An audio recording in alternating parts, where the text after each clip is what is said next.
yang mengundang kita semua untuk bangkit berdiri.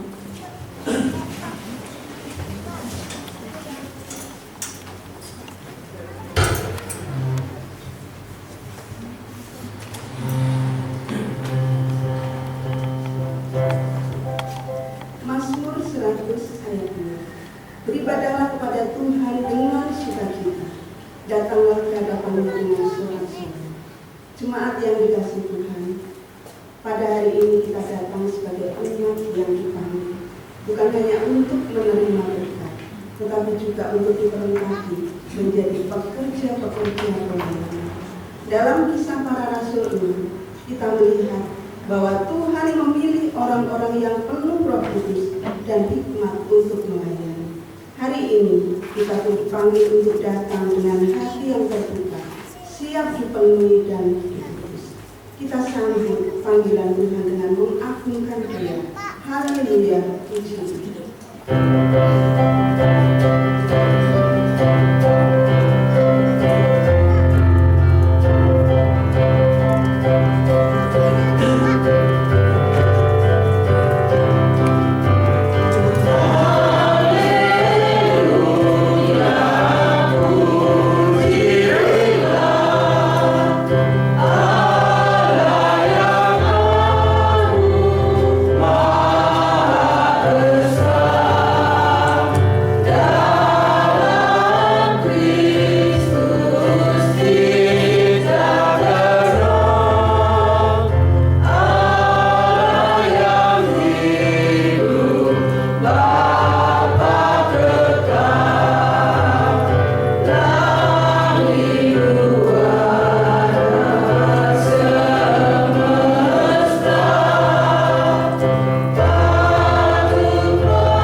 Ibadah kita hari ini mulai dengan nama Tuhan, sumber segala layanan.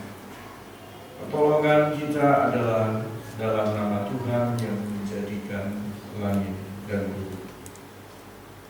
Kasih karunia dan damai sejahtera dari Allah Bapa, dari Tuhan kita Yesus Kristus, menyertai kita sekalian.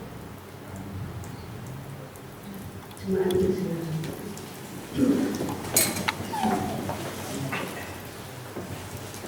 Tiada yang tersembunyi di hadapannya. Manusia ini penuh dengan dosa. Melalui Yesus, jalan ke surga terbuka. Ya Allahku, percaya.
Tuhan Allah kami yang kudus, kami mengaku bahwa kami sering rindu melayani, tetapi tidak sungguh-sungguh hidup dipimpin oleh Roh. Kami mudah bersungut-sungut seperti jemaat mula-mula dahulu. Kami lebih cepat melihat kekurangan orang lain daripada membenahi hati kami sendiri. Ampuni kami kami ya Tuhan, ketika kami melayani dengan senang hati, ketika kami mencari pengakuan bukan kemuliaan. Penuhi kembali hati kami dengan Roh Kudus-Mu. Perbarui motivasi kami agar kami layak dipakai menjadi alat-Mu. Di dalam nama Tuhan Yesus kami berdoa. Amin. Saudara-saudara, dengarlah kabar sukacita ini. Allah tidak hanya mengampuni, tetapi juga memperlengkapi. 1 Yohanes 1 ayat 9. Jika kita mengaku dosa kita, maka Ia adalah setia dan adil, sehingga Ia akan mengampuni segala dosa kita dan menyucikan kita dari segala kejahatan. Di dalam Kristus, dosa kita telah diampuni, kita dipulihkan untuk melayani kembali. Syukur kepada Allah. Sebagai orang yang telah diampuni, kita dipanggil untuk hidup sebagai pelayan yang berkenan kepada Tuhan. Kisah Para Rasul 6 ayat 3. Pilihlah 7 orang dari antaramu yang terkenal baik dan yang penuh roh dan hikmat. Hidup baru adalah hidup yang terus dipenuhi Roh Kudus dan bertumbuh dalam hikmat. Saya mengundang kita semua untuk bangkit berdiri. Mari kita bersama-sama mengakui iman kita sebagai dasar pelayanan kita. Pengakuan iman Rasul. Aku percaya kepada Allah, Bapa yang Maha Kuasa, Khalik langit dan bumi, dan kepada Yesus Kristus, Anaknya yang Tuhan Tuhan kita, yang dikandung dari Roh Kudus, lahir dari anak darah Maria, yang menderita sengsara di bawah pemerintahan Pontius Pilatus, disalibkan, mati dan dikuburkan, turun ke dalam kerajaan maut. Pada hari yang ketiga, bangkit pula dari antara orang mati, naik ke surga, duduk di sebelah kanan Allah, Bapa yang Maha Kuasa. Dan dari sana, Dia akan datang untuk menghakimi orang yang hidup dan yang mati. Aku percaya kepada Roh Kudus, gereja yang kudus dan persekutuan orang kudus, pengampunan dosa, kebangkitan tubuh, dan hidup yang kekal. Amin. Dipersilakan.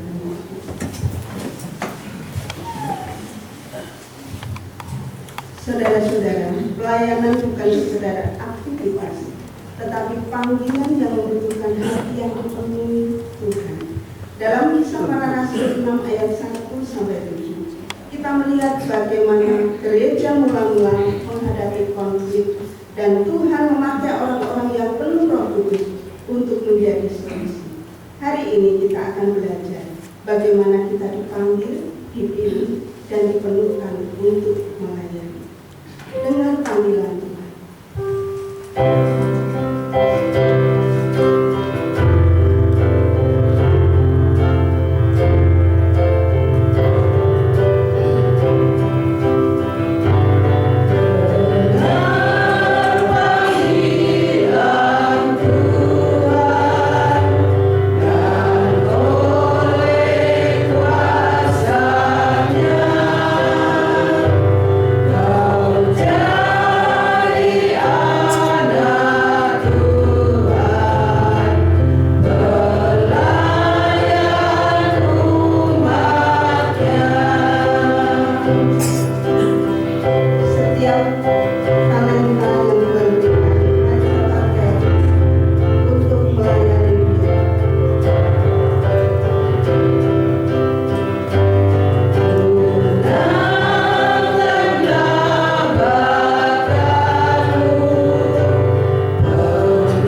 Bapa di surga, kami bersyukur atas kasih-Mu yang terus memimpin kepada kami hingga saat ini.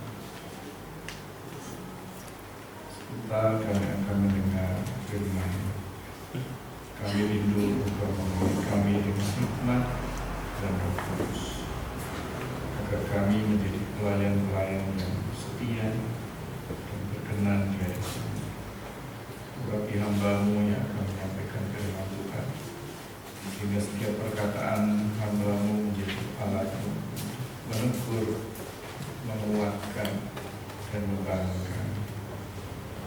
Buka hati kami untuk mendengar dan menolong kami untuk melakukannya dalam kehidupan kami sehari-hari. Dalam nama Tuhan Yesus kami. Amin. Shalom Bapak Ibu. Mari Bapak Ibu kita akan bersama-sama menikmati kebaikan Tuhan, berkat Tuhan melalui firman-Nya. Dan kali ini kita akan membaca di dalam Kisah Para Rasul pasal 6. Kisah Para Rasul 6. Kita akan membaca ayat 1 sampai ayat yang ke-7. Kisah Para Rasul 6 ayat 1 sampai dengan ayat yang ke-7.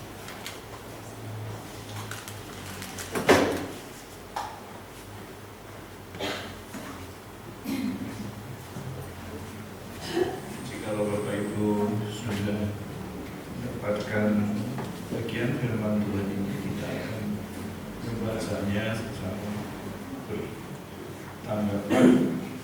Saya akan membaca ayat 1 selanjutnya ayat yang ganjil. Ibu saudara membaca ayat 2 selanjutnya ayat yang genap. Demikian firman Tuhan, Kisah Para Rasul 6 ayat 1 sampai ayat yang ke-7. 7 orang dipilih untuk melayani orang miskin.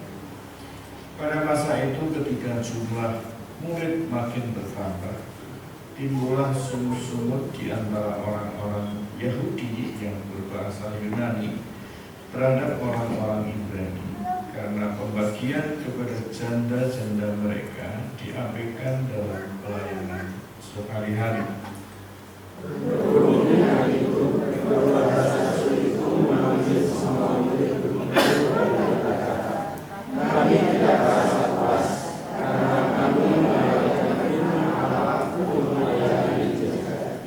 Karena itu, saudara-saudara, pilihlah 7 orang dari antaramu yang terkenal baik dan yang penuh roh dan hikmat, supaya kami mengangkat mereka untuk tugas itu.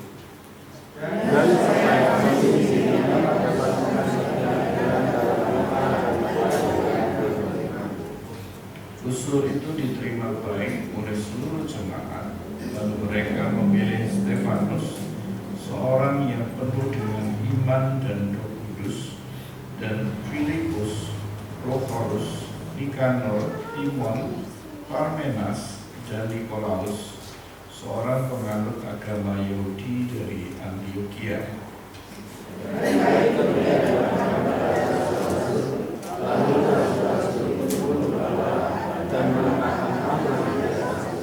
Kita akan membaca ayat 7 bersama-sama. Firman Allah makin besar dan jumlah murid di Yerusalem makin bertambah banyak. Juga sejumlah besar imam menyerahkan diri dan percaya. Bapak Ibu saudara yang dikasihi Tuhan, apakah kita merasa lelah di dalam pelayanan? Bukan karena kita tidak mengasihi Tuhan, bukan juga karena kita tidak mau melayani, tetapi karena kita melakukan banyak hal dan di dalam hati kita bertanya, apakah ini memang terpaksa? Bapak Ibu, minggu lalu kita bicara tentang pekerjaan pelayanan di bangun. Jadi kita bicara tentang pekerjaannya, Tapi hari ini kita mau bicara tentang pekerja pelayanan.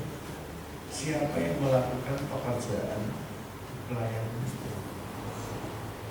Ketika pekerjaan pelayanan itu dibangun, Rasul Paulus menggambarkan itu seperti itu. Tubuh itu terdiri dari banyak anggota, dan setiap anggota itu tidak boleh tidak berfungsi. Bayangkan Bapak Ibu, kalau tubuh kita terus kemudian mata kita tidak berfungsi, apakah tubuh kita akan baik-baik saja? Atau misalnya kaki tidak mau berjalan, apakah tubuh kita juga nyaman-nyaman saja? Jadi salah satu dari tubuh ini bermasalah atau tidak berfungsi, maka seluruh tubuh itu akan bermasalah. Demikian juga dengan gereja yang adalah tubuh Kristus. Satu saja dari anggota jemaat ini tidak berfungsi, maka seluruh jemaat, seluruh gereja itu juga akan bermasalah. Mulai dari masalah yang paling kecil sampai masalah yang paling besar. Jadi Bapak Ibu, ada orang yang banyak melakukan melayani Tuhan, tetapi dia kelelahan. Bukan karena dia tidak mengasihi Tuhan, bukan karena dia tidak mau melayani. Makanya banyak orang-orang percaya ketika dulunya dia melayani, dia mau pensiun. Ini sudah tua. Ya. Saya tak mundur saja dari pelayanan. Nah, hal seperti ini memang bisa dilakukan. Karena satu hamba Tuhan di Blitar ini seringkali kalau ketemu dia selalu ngomong, saya ini expired. Bapak Ibu tahu artinya expired? Kadaluarsa. Bapak Ibu, apa ada orang yang kadaluarsa? Yang dinyatakan kadaluarsa itu hanya makanan atau barang-barang yang jelas bukan manusia. Kalau seorang manusia mengatakan dirinya expired, berarti dia menentukan sendiri batasnya. Ya.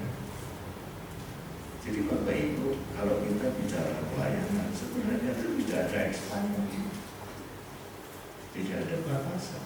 Karena pelayanan itu bicara seumur hidup kita.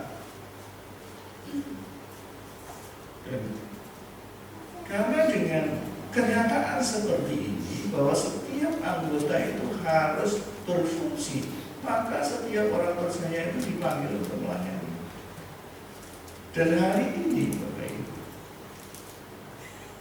kita bukan hanya bicara tentang pekerjaan pelayanan, kita yang bekerja melayani. Selain orang yang banyak kelelahan di dalam pelayanan, atau mungkin kita justru tidak terlibat sama sekali. Setiap minggu kita duduk beribadah. Ya, pokoknya saya datang. Ya.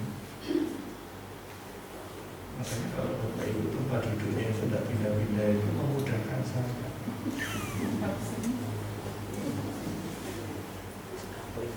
Saya akan tahu Bapak Ibu hadir apa enggak gitu. Ya. Biasanya duduk di situ siapa, kok sekarang saya nggak lihat gitu ya. Berarti saya lebih cepat saya itu memperhatikan, oh Bapak ini, Ibu ini, saudara ini hari ini nggak hadir. Kenapa dia? Sampai kemudian minggu depan Bapak Ibu pindah tempat.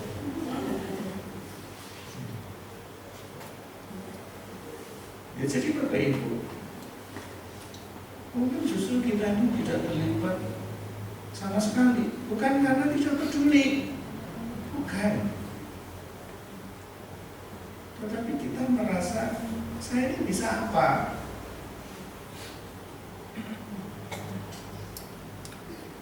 Bapak Ibu, hari ini firman Tuhan akan membawa kita melihat bahwa pergumulan semacam ini sudah terjadi di gereja mula-mula. Dari bagian firman Tuhan yang kita baca itu permasalahannya apa? Ketika jumlah murid, ketika orang percaya ini bertambah banyak, timbullah masalah.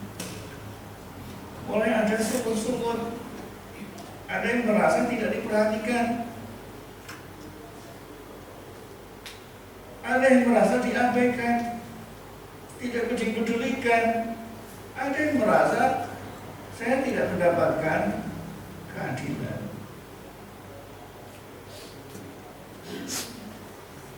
Bukankah ini sudah sering dirasakan oleh gereja di masa ini? Supi-supi stok yang dikunjungi, semarang, jangankan dikunjungi, ditekoniai juga, ditanya aja enggak, jangankan dikunjungi. Sebenarnya tiap minggu itu kita sudah ada kunjungan rutin bagi apa? Persekutuan keluarga. Itu kan cara kita untuk mengunjungi satu dengan yang lain.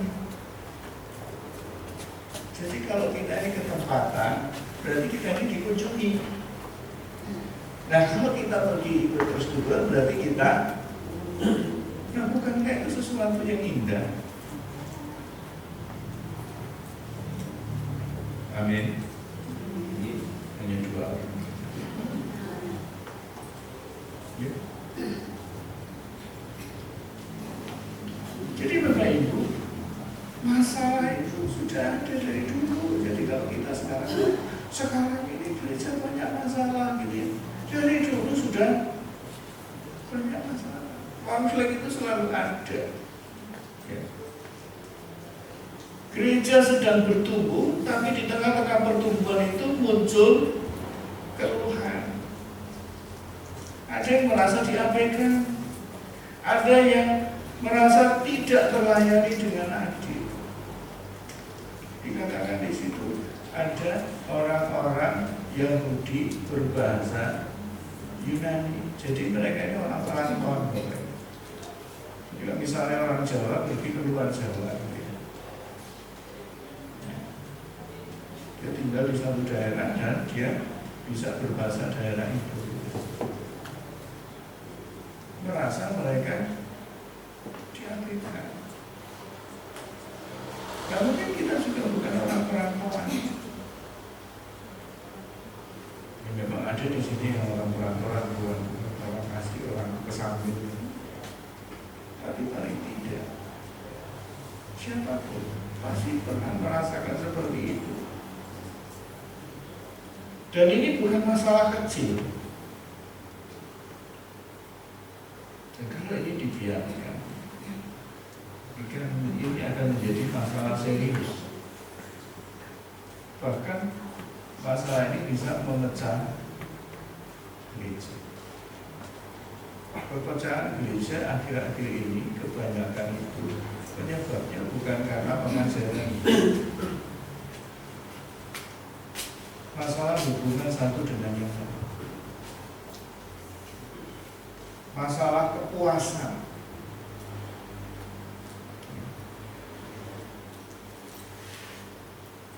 Orang ingin mendapatkan sesuatu ketika dia bergereja.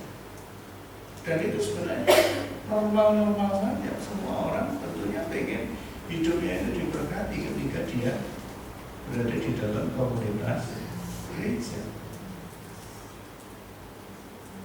Setiap orang punya tujuan, termasuk apa yang saya dapatkan. Dan ketika kita tidak mendapatkannya, maka muncul ketidakpuasan, kekecewaan. Salah satunya pindah gereja, bukan cuma pindah kursi, pindah gereja, cari gereja yang lebih menjanjikan, yang bisa menjawab kebutuhan saya, gitu.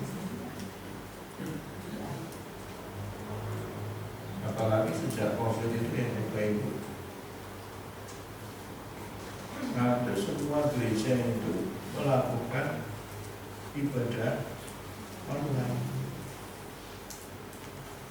sampai hari ini. Jadi walaupun sudah ada pelayanan seperti ini, tatap muka seperti ini, gereja tetap mengadakan online. Walaupun kita tidak melakukan itu, tapi kalau kita lihat YouTube-nya GKK Kesamen juga hampir sama ya. Tapi saya bersyukur gitu ya, kalau hari ini kita pas ngantor gitu ya, kita fokus gitu ya, nggak konsentrasi gitu ya, kita buka YouTube jadinya kita ibadah yang kedua gitu. Kemarin ibadahnya seperti apa ya, firmannya seperti apa, jadi kita lihat lagi.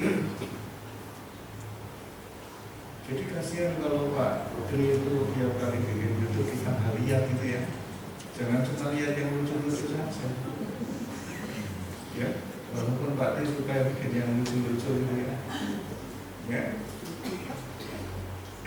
Sekali-sekali dia dilihat yang lengkap dengan Pak Putri itu tiap minggu Pak Putri sudah bekerja keras ya. Mari kita nikmati karya Tuhan melalui. Kemarin saya diminta data kegiatan sama sinode. Saya bingung dokumentasinya di mana. Saya tanya Pak Tri nyimpen ini enggak dokumentasi kegiatan kita? Mungkin enggak ada Pak. Terus gimana? Bapak lihat di YouTube aja. Akhirnya semua YouTube itu saya kirim ke sinode. Berarti pilih DW. Saya nggak tahu dokumentasinya yang mana Pak. Yang jelas ini kegiatan kami dari 2011 sampai hari ini. Silakan dipilih sendiri karena sinode kan mau sidang tahunan di Makassar bulan Mei. Kita dipilih sendiri, akhirnya dipilih sendiri. Bagaimana? Terus tak apa-apa, yang penting ada kegiatan yang kita ke sana. Dan bersyukur Bapak Ibu ada orang yang seperti ini. Jadi kalau Bapak Ibu butuh dokumentasi kegiatan kita dari tahun 2011 ya tadi ya. Tadi kan? Wow, makanya sampai pagi ini korbankan nggak dengerin saya supaya ada dokumentasi. Ya. Tapi Pak Tri pintar, walaupun Pak Tri nggak di sana, dia rekam itu lewat kamera. Jadi Bapak Ibu, itu sesuatu yang menarik ya. Jadi ini bukan hal yang dianggap remeh gitu ya. Ketika ada keluhan, itu harus diperhatikan. Pertumbuhan tanpa penataan akan melahirkan masalah. Dan biasanya ketika masalah itu muncul, seperti kalau kita ibadah gitu ya, tiba-tiba LCD-nya mati. Yang kita lihat siapa?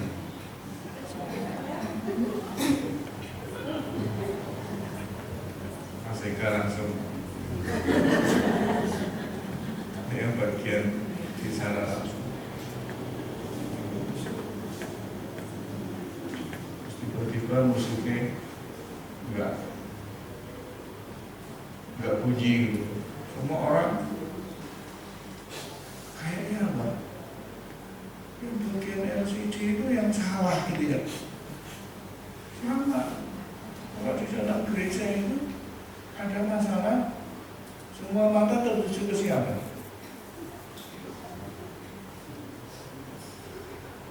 Sana ya. Yang ada di mimbar ini,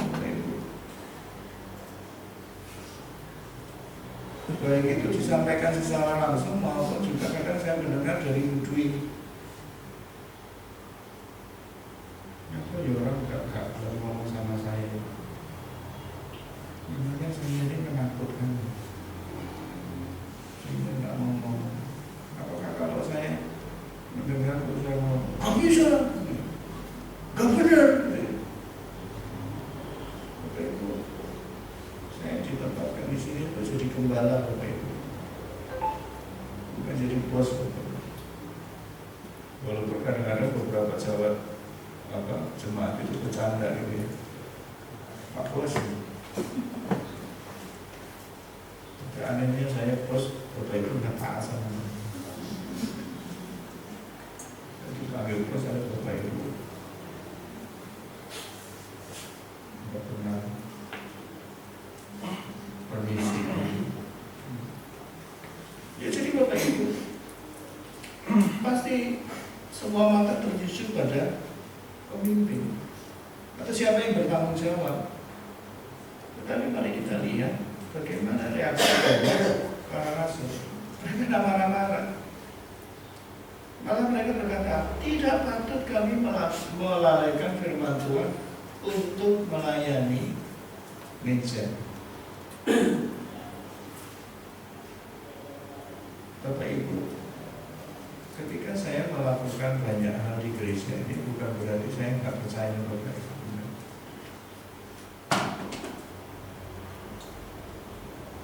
Karena apa? Kalau itu tidak ada yang mengerjakan, terus saya nunggu siapa?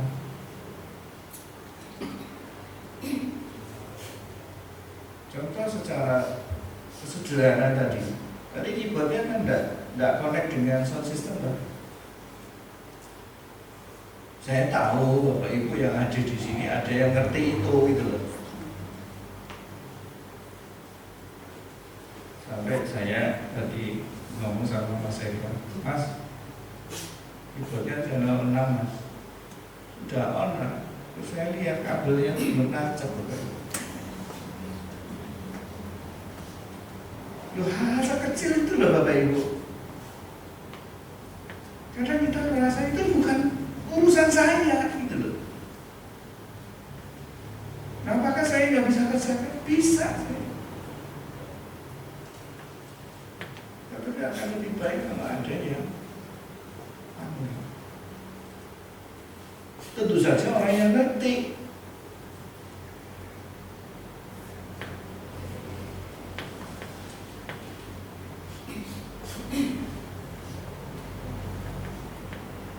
Saya pernah ke salah satu pos di Blitar ini. Ketika saya masuk, waktu itu pelayanan tukang mimbar. Saya masuk, nah, dia tapaknya di mimbar ini lumayan pensleng. Tapak di mimbar tidak dikasih tapak kain, bukan tapak itu. Tapak itu pensleng miring. Pokoknya enggak, dilihatnya itu enggak sip lah gitu ya. Sampai ibadah selesai itu loh tidak ada yang tergerak untuk benahi. Karena apa? Bukan tanggung jawab saya.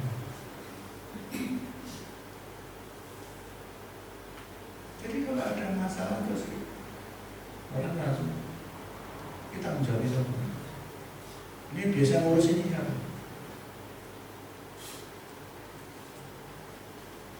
Nah, Bapak Ibu, itu persoalannya. Para rasul mengatakan apa? Jangan sampai karena kami ngurusin itu semua, firman Tuhan ini dilalaikan. Artinya apa? Supaya fokus dengan pemberitaan firman Tuhan. Karena para rasul dipanggil untuk memberitakan firman Tuhan, memberikan pengajaran.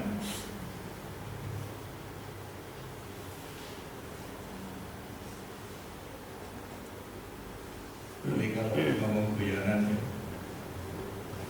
saya bersyukur pokoknya nggak ada Bapak Ibu cakapan. berjalan kasih.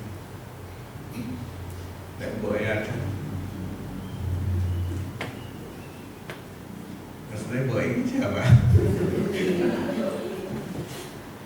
Ini jangan dikasih tahu duit. Makanya ke saya. Saya bersyukur ada orang-orang yang tanggap. Kenapa? Ini bukan untuk saya, bukan untuk orang-orang tertentu, tetapi untuk kita.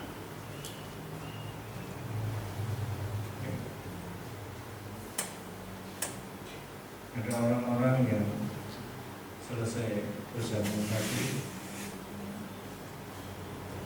ayo dalam cepetan, jadi kesini. Ada orang masih makan ya diusir-usir.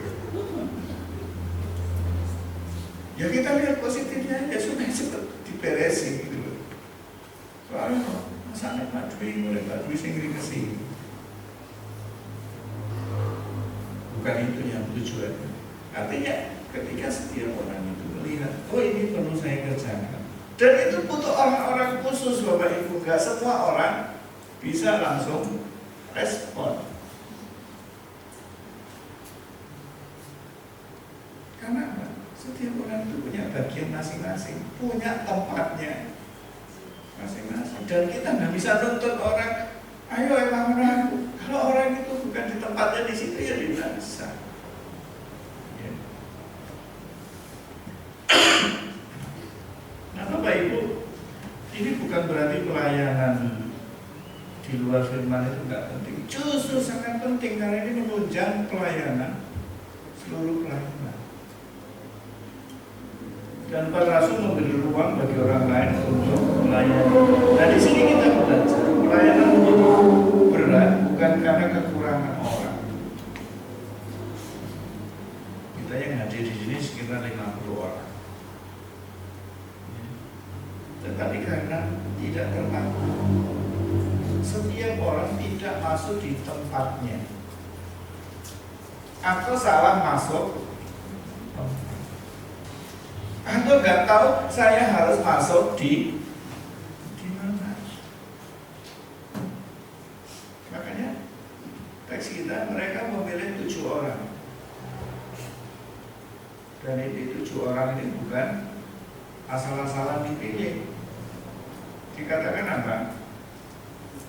7 orang ini adalah orang-orang yang penuh Roh Kudus dan hikmat. Dan orang-orang yang penuh dengan Roh Kudus dan hikmat ini mereka yang benar-benar tahu bagaimana dipanggil untuk melayani. Makanya saya jadi berpikir begini, kenapa sih orang nggak mau melayani? Jangan-jangan di dalam hidupnya nggak ada Roh Kudus. Kalau nggak ada Roh Kudus, ada roh apa? Apa itu? Sedih kan? Kalau hidup kita itu tidak ada Roh Kudus.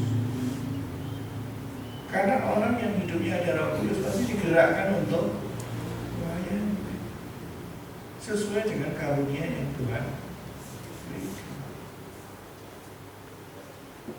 Bapak Ibu, hanya sekedar nonton piring Bapak Ibu, itu juga karunia Bapak Ibu. Jadi ada orang yang dikaruniai cuci piring, ada yang dikaruniai ngelap piring dan nyiapkan piring.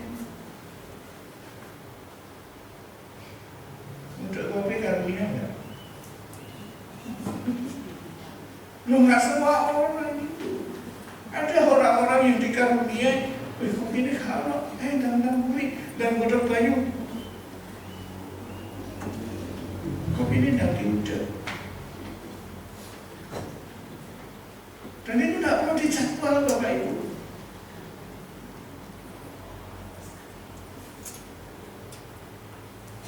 Bapak Ibu, jika kita mendengar ini kita tersenyum. Tidak tahu, saya juga tidak tahu tersenyumnya itu artinya apa ya. Dan itulah artinya hidup di dalam persekutuan bersama, di dalam gereja. Jadi nggak ada orang yang hanya diam saja, itu nggak ada.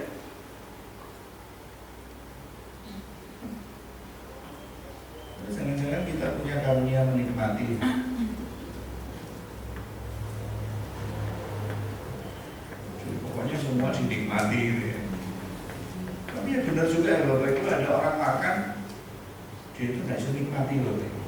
Berarti dia nggak punya karunia menikmati. Padahal makanannya enak gitu, dijual pakai kecap gitu ya. Nggak bisa menikmati gitu. Durian, betapa enaknya durian, nggak bisa menikmati gitu. Sudah lama dia nggak makan RW. Saya pun juga sudah nggak tahu. Aku diperkarakan. Enggak, kalau ada pun ya saya makan. Ya, jadi Bapak Ibu, orang-orang yang penuh dengan Roh Kudus yang digerakkan untuk melayani. Jadi kalau hidup kita ini ada Roh Kudus, pasti kita pun juga digerakkan untuk melayani. Apa saja bentuknya itu tidak menjadi persoalan, tetapi itu mendukung pekerjaan pelayanan. Artinya bahwa pelayanan yang terlihat sederhana adalah pelayanan yang rohani, Bapak Ibu. Seringkali kita ini mengkotak-kotakkan, Bapak Ibu. Ini jasmani, ini rohani. Makanya kalau kita minta berkat selalu berkat jasmani, berkat rohani. Bukan kan begitu? Tuhan berkati kami dengan berkat jasmani. Nanti habis perbutuhan itu ya, yang doa mau makan, doanya gimana? Sebelum kami pulang dengan rumah menyediakan berkat jasmani. Padahal dari tadi pagi makan pisang goreng, cemilan yang lain, nggak berdoa ya. Giliran makan nasi, dan lebih gawat lagi setelah makan enggak. Makanya kita kena kolesterol, asam uratnya naik.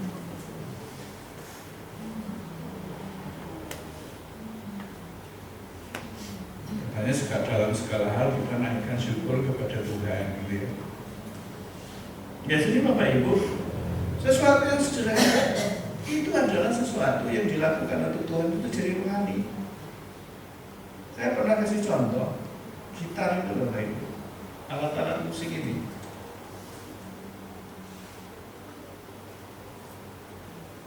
Kalau dipakai show di konser, misalnya apa? Band yang terkenal ini, anak muda yang lagi ngetren hari-hari ini apa?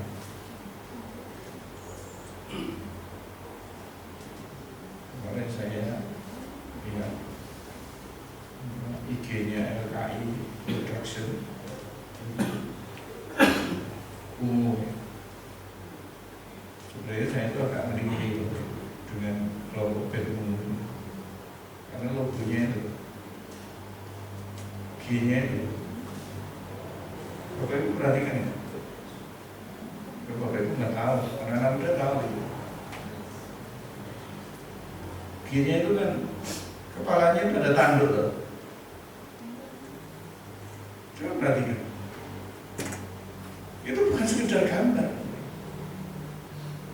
Karena gambar itu menunjukkan siapa orang-orangnya di dalamnya, bahkan fansnya pun juga. Maaf persilakan itu. Waktu itu Tuhan memberkati.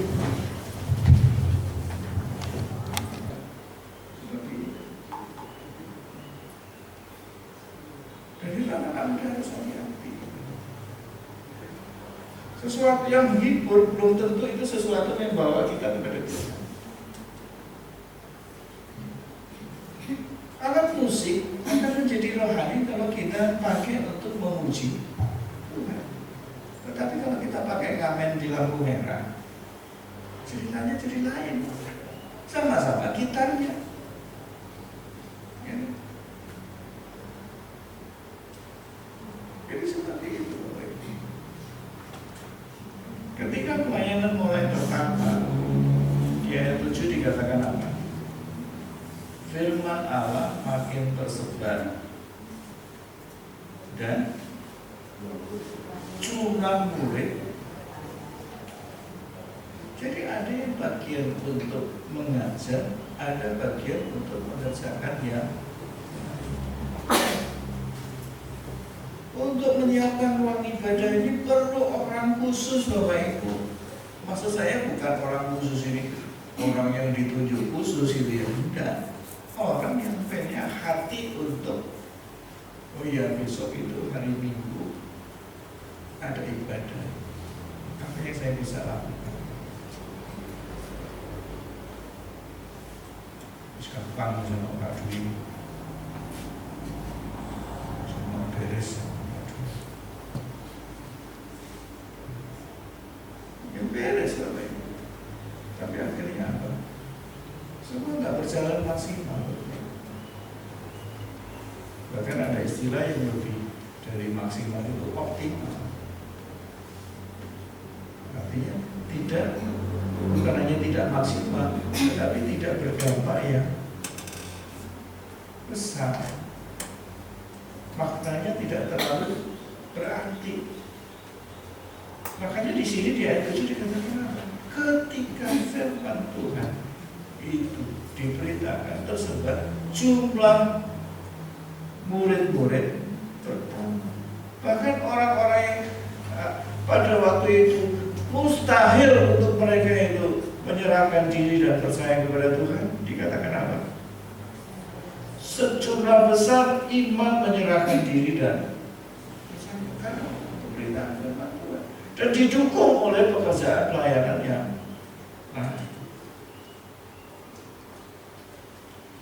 hari ini firman Tuhan berbicara sangat dekat dengan kita. Mungkin di antara kita yang sedang lelah melayani karena terlalu banyak yang dikerjakan, dan mungkin kita ini bukan, dan jangan-jangan itu bukan semua bagian kita gitu ya. Kita mengerjakan yang bukan bagian kita. Atau mungkin ada yang selama ini diam karena merasa tidak mau.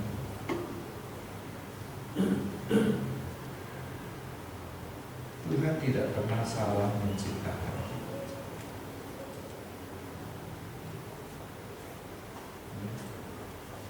Tuhan tidak, di mata Tuhan itu tidak ada gagal produk boleh. Kalau di LKI ada boleh. Makanya gagal produk dijual di bawah harga standarnya. Dan itu walaupun gagal produknya masih enak loh itu. Rasanya tetap lapis walaupun mimpas.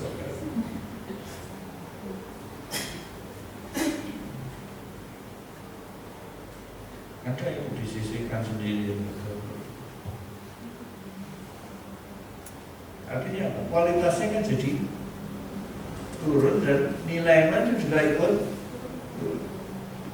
Tuhan tidak pernah salah menciptakan kita. Setiap kita diciptakan Tuhan itu unik. Bahkan Mazmur 139 katakan kejadianku ajaib, dahsyat dan ajaib.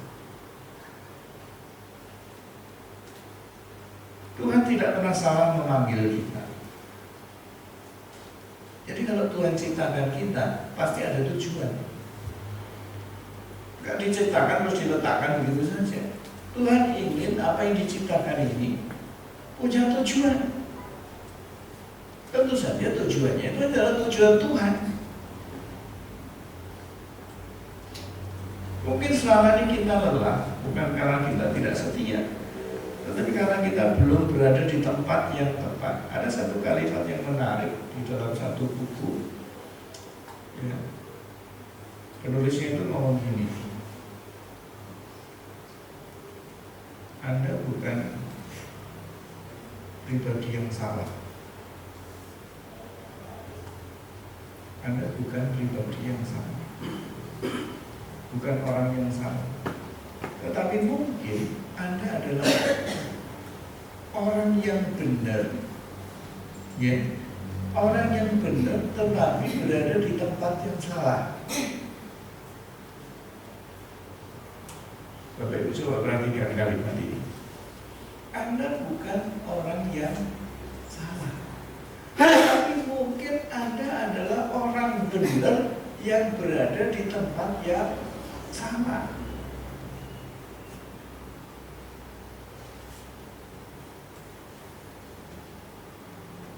Minggu lalu saya sudah kasih contoh ya. Bapak Ibu ngotot mau belajar musik, mau belajar gitar, mau belajar keyboard, kalau tempatnya bukan di situ,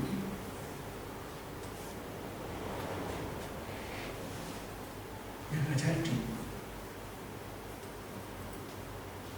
Ini bisa jadi tempat kita bukan di situ.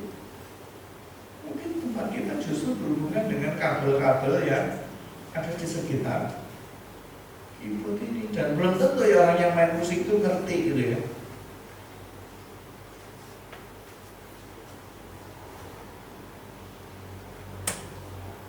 Jadi seperti itu.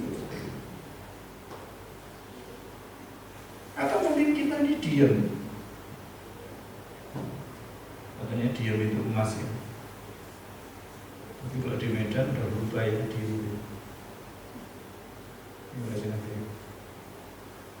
Medan diam itu bukan apa,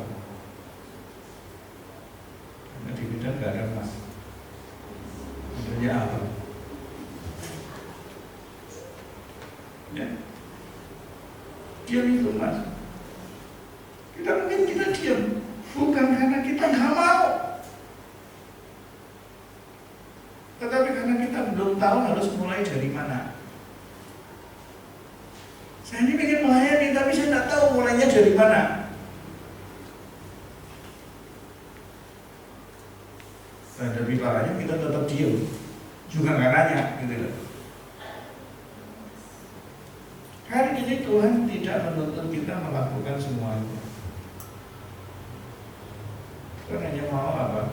Lakukan satu hal yang paling sederhana, tapi itu mendukung pekerjaan layanan. Tuhan hanya mengundang kita untuk menemukan satu tempat. Gak usah banyak tempat Bapak Ibu. Itu aja kadang-kadang heran ya. Kemarin saya itu sampai ketawa sendiri Bapak Ibu. Bapak Ibu tahu Rina Nose?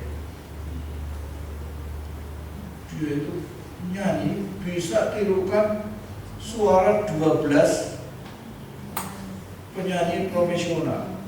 Nanti kalau saya ketemu ibu ya saya kirimkan ke grup ya.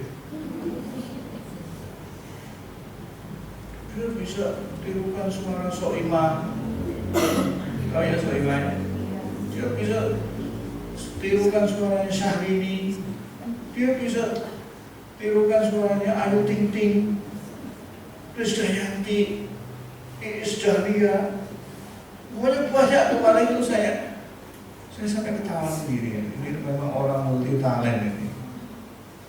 Orang serba bisa.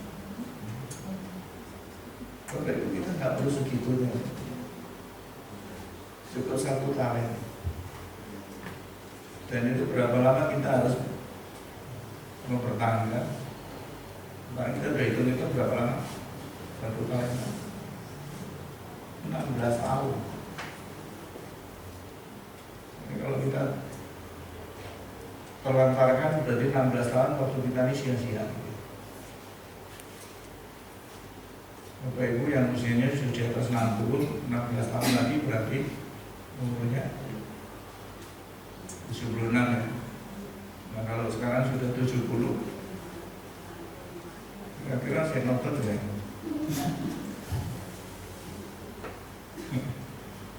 Terus dengan sisa waktu ini kira-kira saya melakukan apa?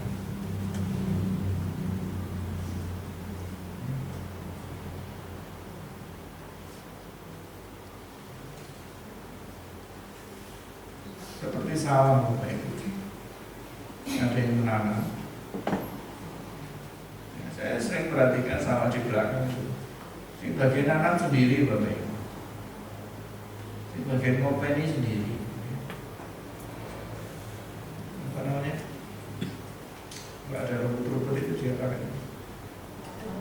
matun ya. Bukan orang yang nanam itu yang matun. Karena ada yang jaga. Musir burungnya. Bukan yang nanam. Bahkan juga yang bukan yang matun itu. Bukan. Tidak semua melakukan hal yang sama, tapi semua mengambil bagian. Akhirnya bisa panen, gitu Bapak Ibu. Perjuangan, buku diri, nanam diri, rawat sendiri, Bapak panen sendiri, dipikul sendiri, ditempe diri.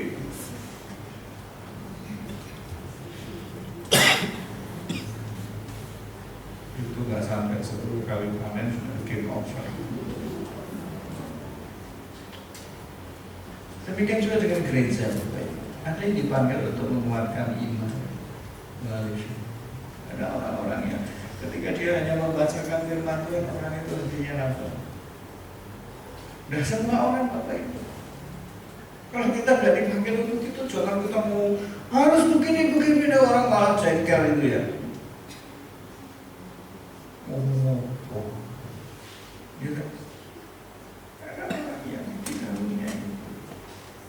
Dipanggil untuk merawat sesama melalui kepedulian.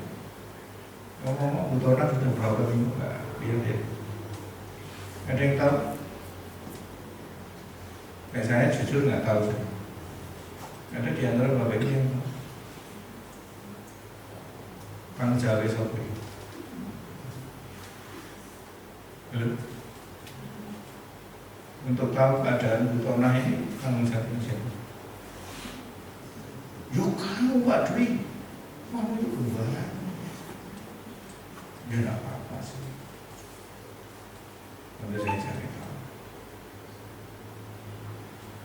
Tapi kalau ada di antara Bapak Ibu yang jatuh hati untuk melihat keadaan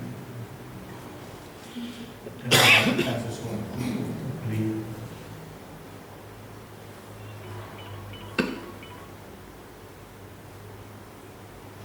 gimana kondisinya Mas Nanang? Tiap minggu loh kita doa, di hari Minggu, di hari Kamis. Kondisinya gimana? Halo?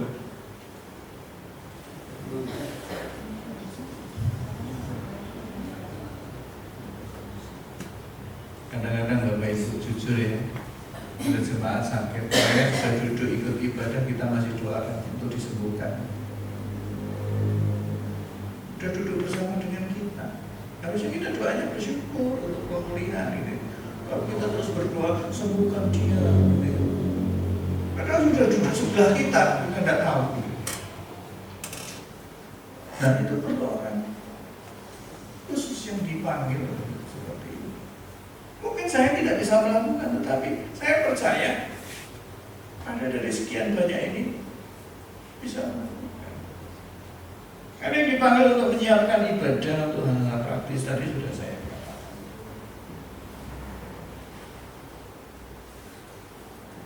Penataruan, menyiapkan kebutuhan ibadah.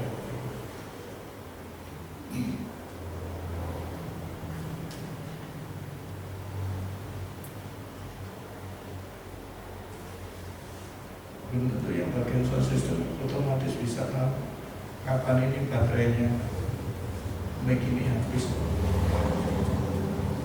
Nah, pernah ya ibadah nggak pakai ini ya, pakai mic kabel itu. Ini sudah mic kabel, ini ternyata diceklek-ceklek nggak nyala gitu. Jadi memang perlu orang-orang ini dipanggil untuk hal praktis seperti itu. Ada yang dipanggil untuk menata pelayanan melalui pengelolaan. Tidak semua harus sama, tetapi semua yang dipanggil mengambil bagian. Bapak Ibu, firman Tuhan hari ini tidak berhenti di telinga kita. Bapak Ibu, nggak berhenti sampai di tingkat kesadaran. Firman Tuhan ini mengundang kita untuk melangkah. Ya, Bapak Ibu, kalau kita udah dengar, akhirnya kita paham. Kalau sudah paham, kita tahu apa yang akan kita lakukan. Langkah apa akan saya ambil? Tentunya tidak harus langkah yang besar, tapi satu langkah kecil saja. Atau mungkin tadi Tuhan bisikan di dalam hati kita sesuatu, dan jangan biarkan itu berlalu begitu saja. Kamu itu sebenarnya punya karunia ini. Jangan diam saja.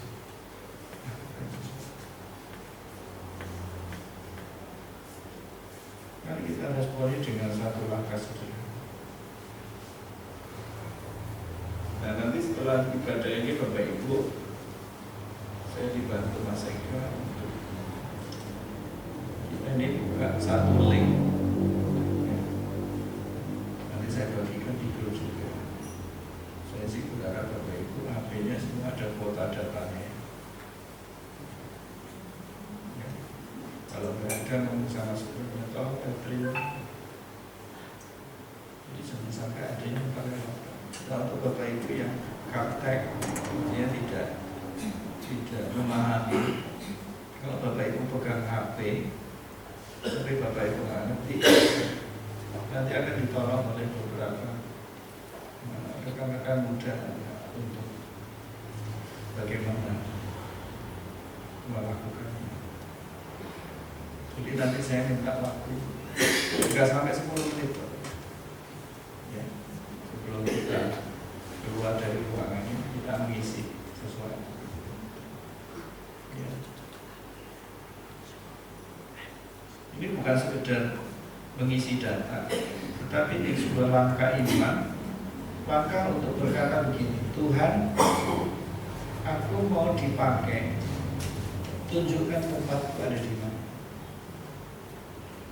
Kalau form yang Bapak Ibu nanti akan isi, itu Bapak Ibu akan ditolong. Saya ini sebenarnya tempat saya di mana. Makanya saya katakan, nggak sampai 10 menit Bapak Ibu isi itu selesai. Dan ketika Bapak Ibu isinya itu, isilah dengan jujur. Bukan tentang orang lain, tetapi tentang saya.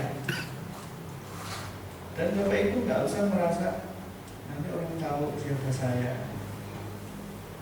Dan kalau orang nggak tahu siapa saya, kita, terus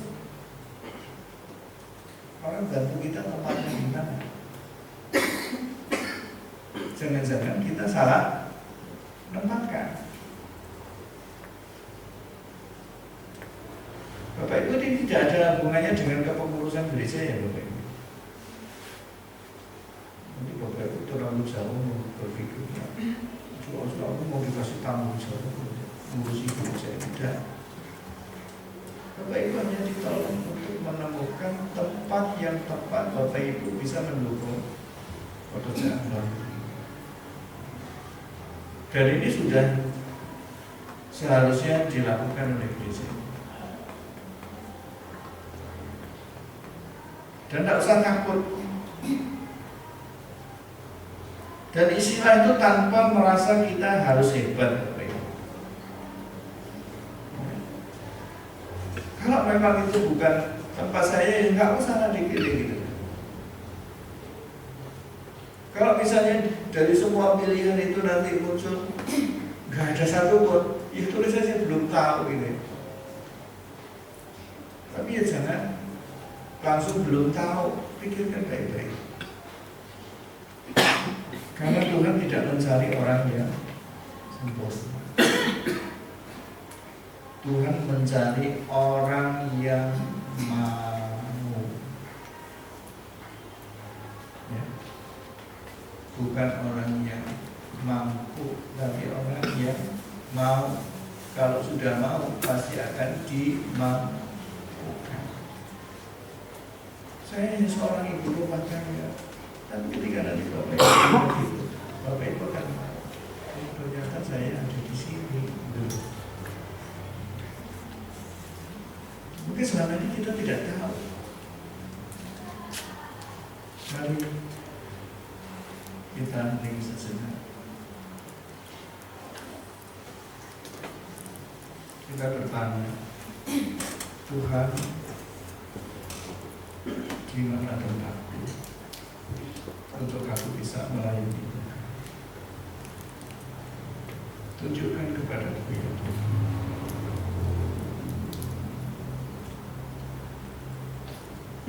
Tuhan, kami datang kepadamu.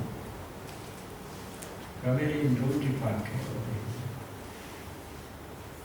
Tuntun setiap kami menemukan tempat kami, tempat di mana kami bisa bertumbuh dan menjadi berkat bagi sesama.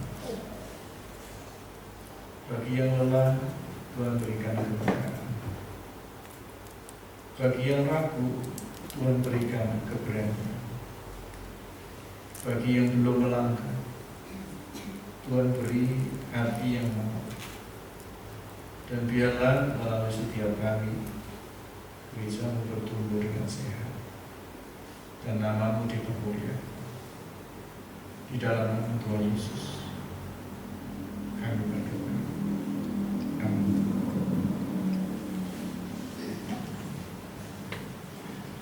Ingatlah Bapak Ibu, pelayanan yang diperlukan bukan tentang melakukan semua, tetapi tentang melakukan bagian kita dengan setia. Tuhan Yesus memberkati.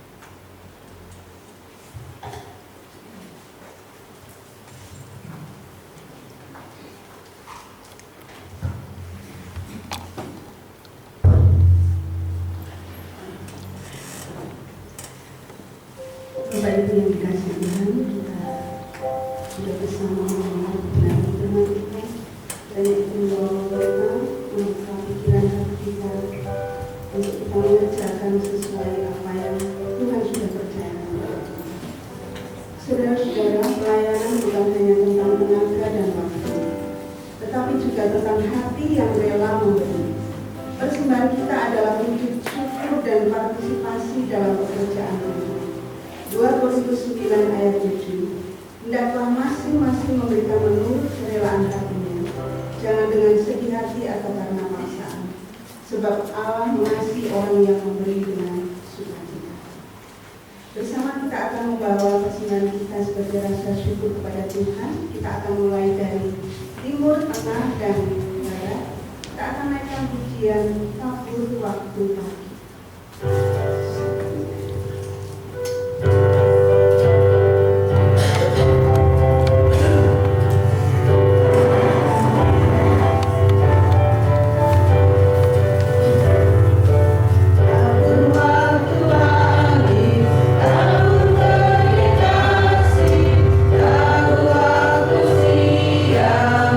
Sampai sudah, nantikan Tuhan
Kita akan masuk di dalam doa syafaat.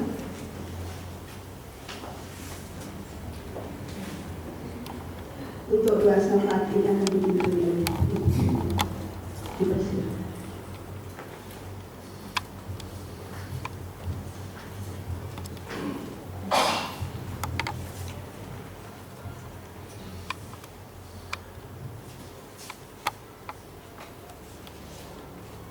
Bapak Ibu, mari kita menyatu dalam hati untuk berdoa syafaat pada pagi hari ini. Bapa kami yang berada di dalam kerajaan surga, Allah yang kami sembah di dalam nama Tuhan kami Yesus Kristus. Puji dan syukur Tuhan kembali kami naikkan kepada-Mu pada pagi hari ini. Oleh karena penyertaan pimpinan perlindungan yang Tuhan berikan kepada kami sepanjang pagi hari ini, bahkan nafas yang Tuhan berikan kepada kami saat ini, serta kekuatan, sehingga kami boleh ada di tempat ini bersama jemaat-Mu untuk bersama-sama menaikkan beberapa doa syafaat. Terima kasih Tuhan, sebelumnya ampuni segala dosa dan kesalahan kami, supaya kami layak di hadapan-Mu dan berkenan kepada-Mu. Bapa surga yang baik, pada saat ini kami berdoa untuk jemaat Tuhan yang saat ini mengadakan ibadah di seluruh muka bumi. Kiranya Tuhan, pujian penyembahan kami yang kami lakukan pada pagi hari ini boleh menyenangkan hati Tuhan, boleh merasakan jamahan Tuhan di dalam setiap kehidupan kami, sehingga kami pulang dari tempat ini membawa damai sukacita yang dari Tuhan. Bapak Saudari, terima kasih. Pada kesempatan ini kami juga mohon kiranya Engkau menganugerahkan kepada kami satu talenta untuk kami boleh melayani Tuhan. Baik hamba-Mu, para penatua jemaat Tuhan, pengurus gereja, maupun hamba-hamba Tuhan. Biarlah Tuhan kami semua bersatu padu untuk melayani, untuk kemuliaan bagi nama-Mu. Bapa, terima kasih. Baru saja kami mendengarkan kebenaran firman Tuhan yang disampaikan oleh hamba-Mu. Biarlah firman yang kami dengar pada saat ini, kami memperoleh kewahyuan yang baru ya Tuhan.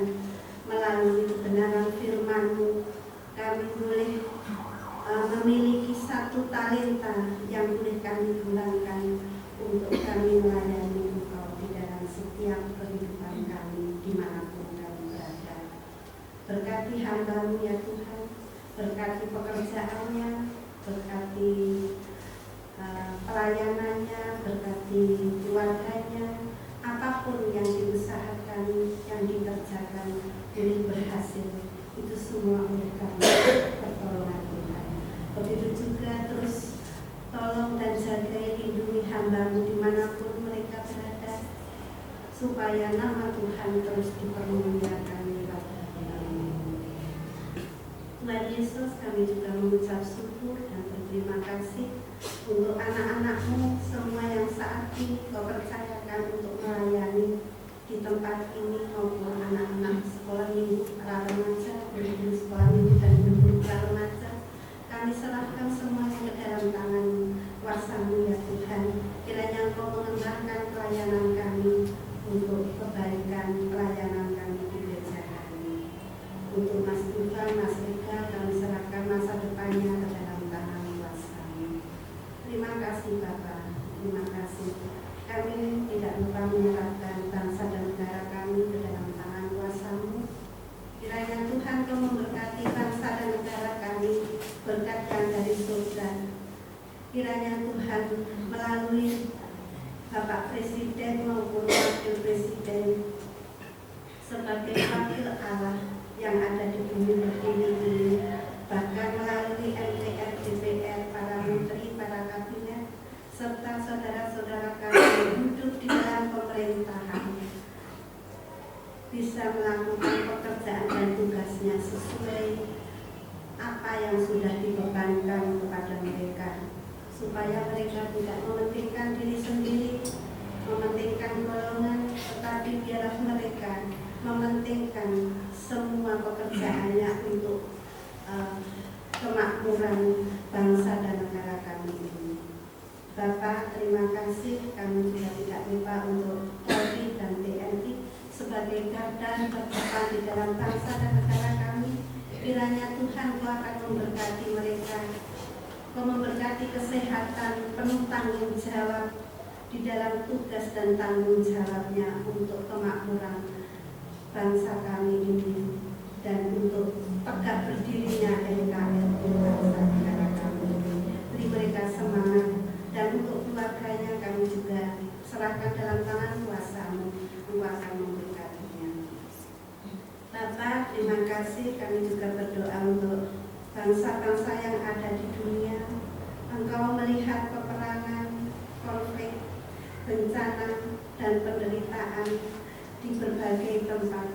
Khususnya kami ingat akan daerah-daerah yang sedang bergerak seperti Timur Tengah, agar tangan kasih-Mu membawa damai sejahtera.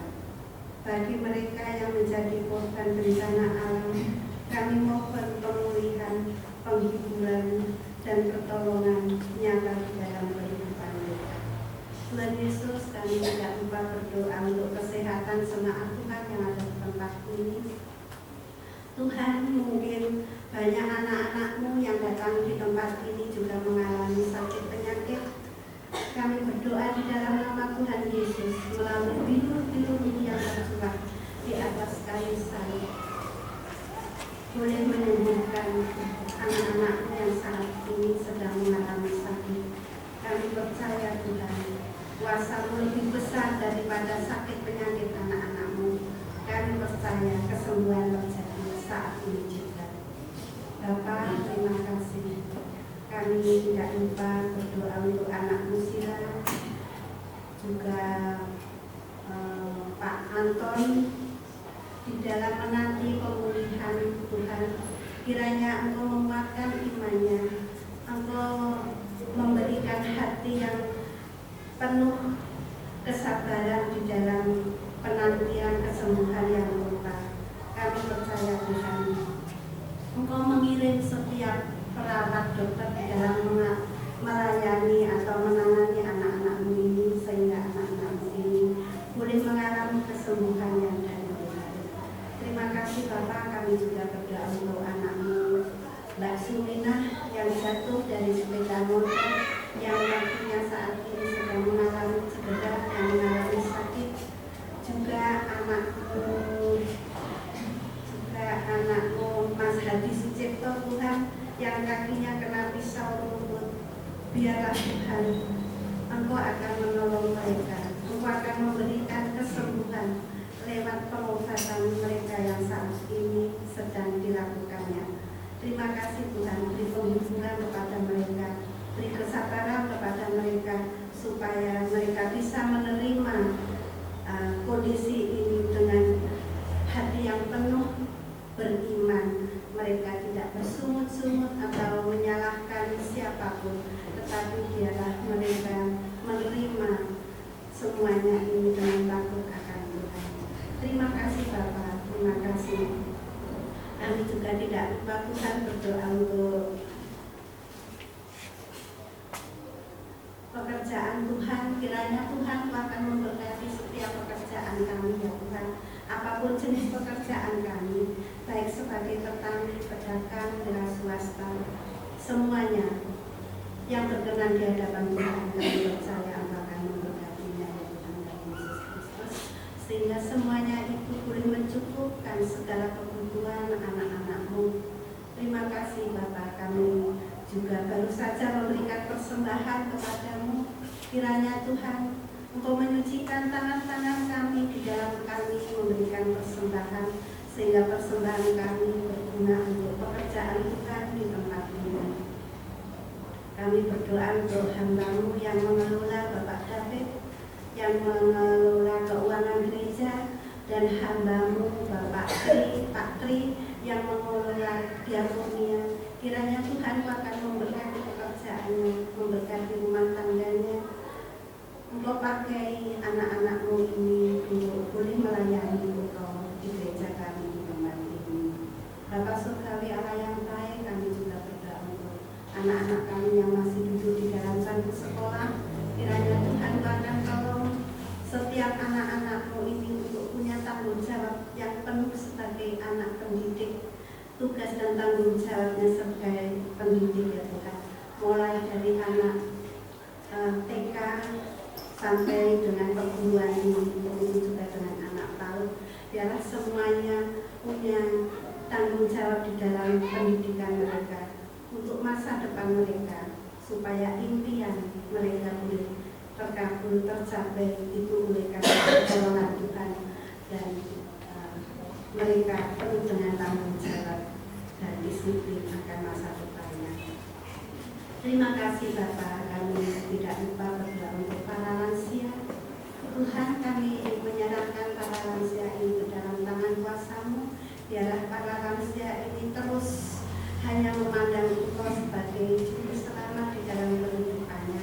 Kalau mereka merasa kesepian, Tuhan, kalau mereka untuk lebih mendekatkan diri kepada-Mu, untuk lebih banyak berkomunikasi melalui doa atau melalui puji-pujian, sehingga mereka merasakan penghiburan yang dari Tuhan.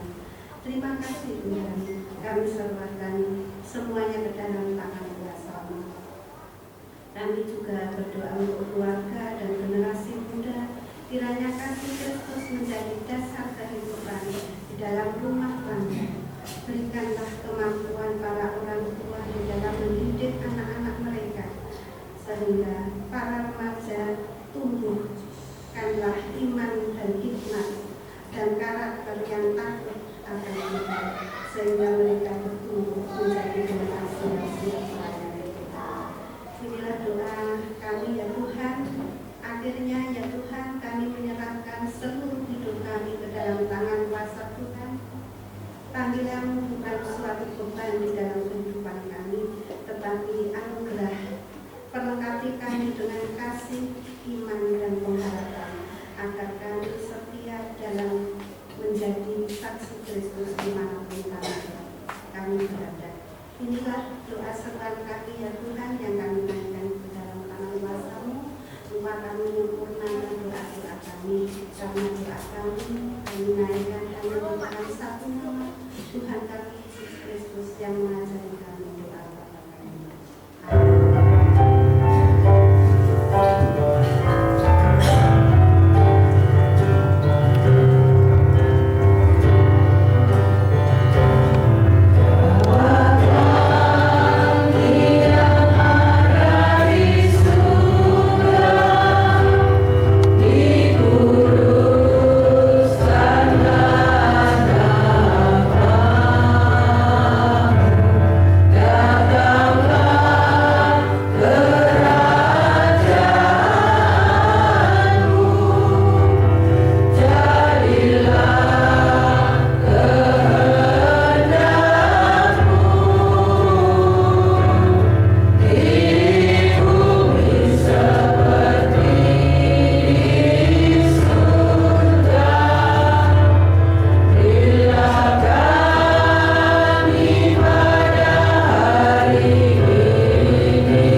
Kita dipanggil bukan saja untuk percaya dan menerima anugerah keselamatan, tetapi juga untuk bekerja sesuai dengan talenta kita masing-masing.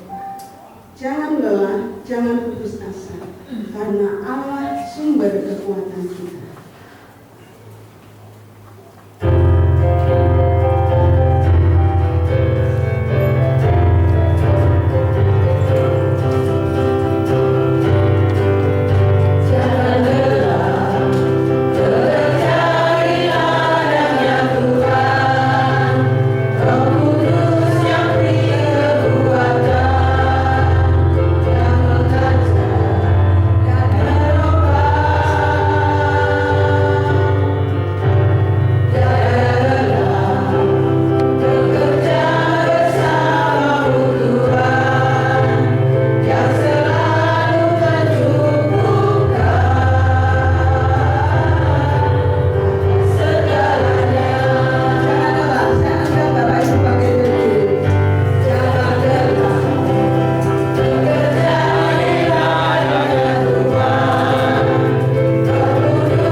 Saudara siap diutus menjadi pelayan. Kami siap menjadi pelayan Tuhan. Jadilah pelayan yang penuh dengan Roh Kudus. Kami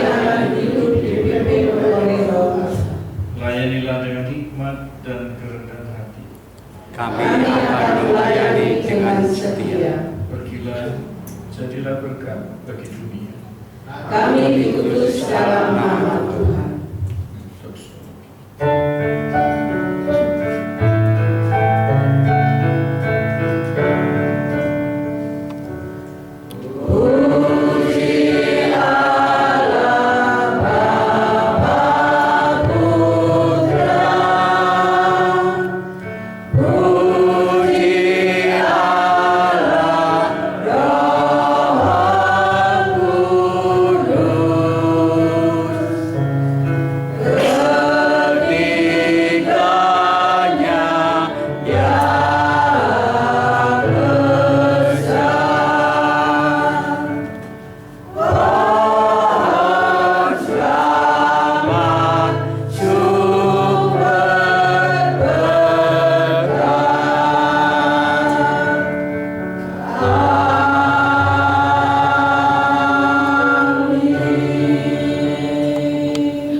Terimalah berkat Tuhan dan pergilah dalam damai sejahtera.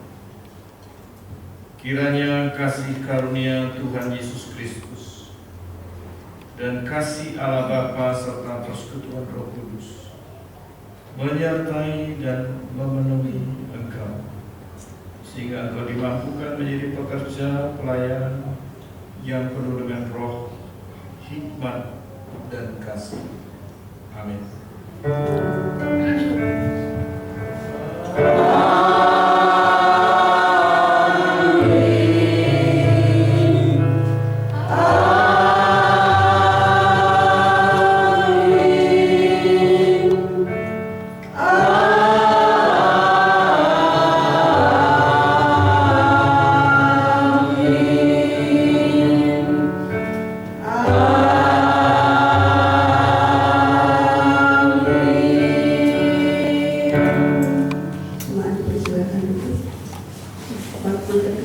Tuhan memberkati.